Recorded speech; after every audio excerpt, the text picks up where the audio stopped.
कलाहांडी जिला जयपाटना ब्लॉक बड़ पुजारीगुड़ा धानमंडी प्रांगण ठारे कलाहांडी जिला कलरा समाज पक्षर जिला स्तरीय नुआखाई भेटघाट कार्यक्रम अनुष्ठित हो जाइछि। कार्यक्रम आरंभ में इष्ट देवादेवी पाखरे पुष्पमाल्य पूजार्चना पर कार्यक्रम आरंभ होइथिला। एही कार्यक्रम में छत्तीसगढ़ अंचल समेत गोतमुंडा पिपलगुड़ा पुजारीगुड़ा अँलाभट्टा मुनिभट्टा अंचल कलरा समाजर शताधिक लोके जोग देइथिले।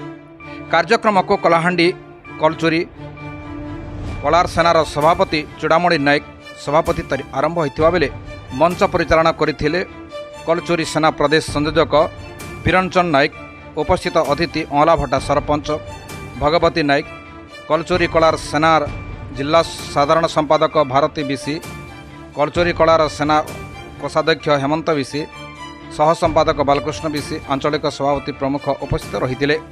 अतिथि मानक आलोचना पर नुआखाई जुहार भेट होइथिले। यापर कुनि कुनि कलाकार मानक द्वारा नृत्य विभिन्न सांस्कृतिक कार्यक्रम अनुष्ठित होइथिला।